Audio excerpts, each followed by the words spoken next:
E aí, tudo bem? Hoje a gente vai mergulhar num assunto que eu acho fascinante, o universo do shiatsu. E ele é muito, mas muito mais diverso do que a maioria das pessoas imagina. Se para muita gente shiatsu é uma coisa só, bom, prepare-se, porque a história é bem mais complexa e interessante. Para começar, deixa eu contar uma historinha que é real, aconteceu aqui no Brasil e ilustra isso perfeitamente. Imagina a cena, um professor de shiatsu recebe uma ligação de alguém querendo fazer um curso. No meio da conversa, a pessoa comenta que já pratica. Aí o professor naturalmente pergunta: "Ah, que legal, qual estilo?" Do outro lado da linha, silêncio. E depois, uma voz confusa, quase ofendida: "Estilo? Como assim? Eu faço shiatsu." E simplesmente desligou o telefone. Parece absurdo, né? E esse pequeno incidente, essa ligação, levanta a grande questão que a gente vai explorar hoje. Poxa, se tem tanta gente que acredita que shiatsu é uma coisa só, mas ao mesmo tempo existem tantas abordagens diferentes espalhadas pelo mundo, o que, afinal de contas, é o shiatsu? Será que existe um verdadeiro? Beleza? Então vamos fundo nisso. Para a gente começar a entender essa diversidade toda, é fundamental olhar para duas escolas de pensamento que foram, assim, super influentes e, o mais curioso, praticamente opostas. Foram elas que moldaram o que a gente conhece como shiatsu hoje.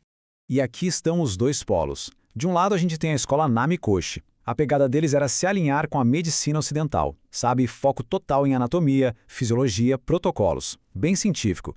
Já do outro lado, Zen Shiatsu, do mestre Masunaga. Esse aí foi para o caminho oposto, mergulhou fundo nos conceitos da medicina oriental antiga, falando de energia, de meridianos, de Yang e Yang. E é exatamente esse contraste que é a chave para a gente entender todo o resto. Mas para entender de onde veio essa divisão, a gente precisa voltar ainda mais no tempo. Lá no comecinho de tudo. Num mundo onde lutar e curar, por incrível que pareça, eram dois lados da mesma moeda. É isso mesmo. As origens do shiatsu são super ligadas a artes marciais, como o jujutsu.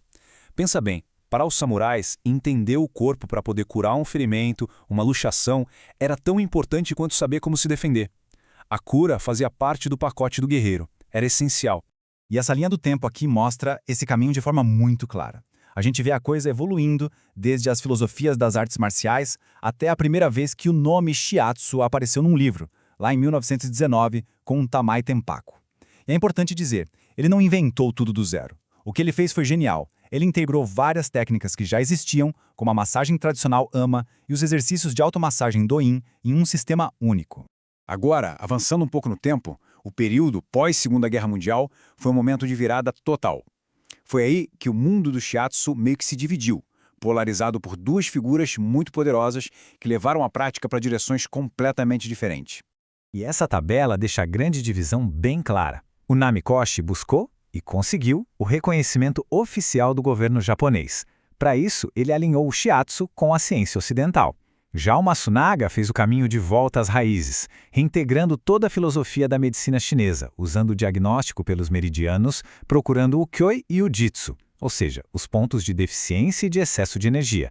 E o mais interessante é que foi essa abordagem mais holística que explodiu de popularidade fora do Japão, principalmente na Europa e nas Américas. E claro, esses dois estilos não ficaram só no Japão. Eles se espalharam pelo mundo todo, e aí a coisa ficou ainda mais interessante. Eles foram evoluindo, se adaptando, e o resultado foi uma verdadeira explosão de novos estilos e técnicas modernas. Esse gráfico aqui mostra isso de um jeito bem visual, né? A partir daquelas duas escolas japonesas principais, olha só a explosão de diversidade. A gente vê o shiatsu ganhando características próprias na Europa, nas Américas, e o surgimento de estilos completamente novos, cada um com uma interpretação diferente. E essa expansão global deu origem a abordagens super inovadoras. E olha que legal, o Brasil tem um papel importante nisso. Temos mestres brasileiros que desenvolveram seus próprios métodos, como o Arnaldo Carvalho com o shiatsu emocional, o Emerson Bastos com o Kishiatsu e o Mário Jahara, cada um adicionando um toque, um sabor único a essa diversidade toda. Ok, a essa altura a gente já viu de tudo. Raízes nas artes marciais, abordagens científicas, filosofias orientais, até shiatsu quântico. A pergunta que fica é, o que une tudo isso? O que faz com que todas essas práticas, tão diferentes, possam ser chamadas de shiatsu? Bom, aqui está o ponto crucial. Independentemente do estilo, do país ou da filosofia, a aplicação da pressão no shiatsu segue 3 princípios que são sagrados. Primeiro, a pressão tem que ser vertical, para penetrar no corpo sem machucar a pele. Segundo, ela tem que ser sustentada, mantida por um tempo para poder atuar em profundidade. E terceiro, tem que ser concentrada. A mente do terapeuta tem que estar ali, naquele ponto, naquele momento. Essa é a base técnica de tudo. Mas, além da técnica, tem algo ainda mais profundo, que é a verdadeira alma do shiatsu. É a ideia de diagnóstico e tratamento imediatos. O que isso quer dizer? Que as mãos do terapeuta não são só ferramentas que aplicam uma técnica. Elas são, na verdade, órgãos sensoriais. Elas leem o corpo, sentem o desequilíbrio e, naquele exato toque, já começam um tratamento. Isso é algo que torna o shiatsu único. E para fechar essa ideia, tem um provérbio japonês que é simplesmente lindo e captura o espírito filosófico da prática. Ele fala que o toque do shiatsu é como o toque de uma mãe, um toque que nutre, que cuida, que é intuitivo, um toque que desperta a vida. É muito mais do que só mecânica, né? Então, da próxima vez que alguém falar em shiatsu, agora a gente sabe. Não é uma coisa só.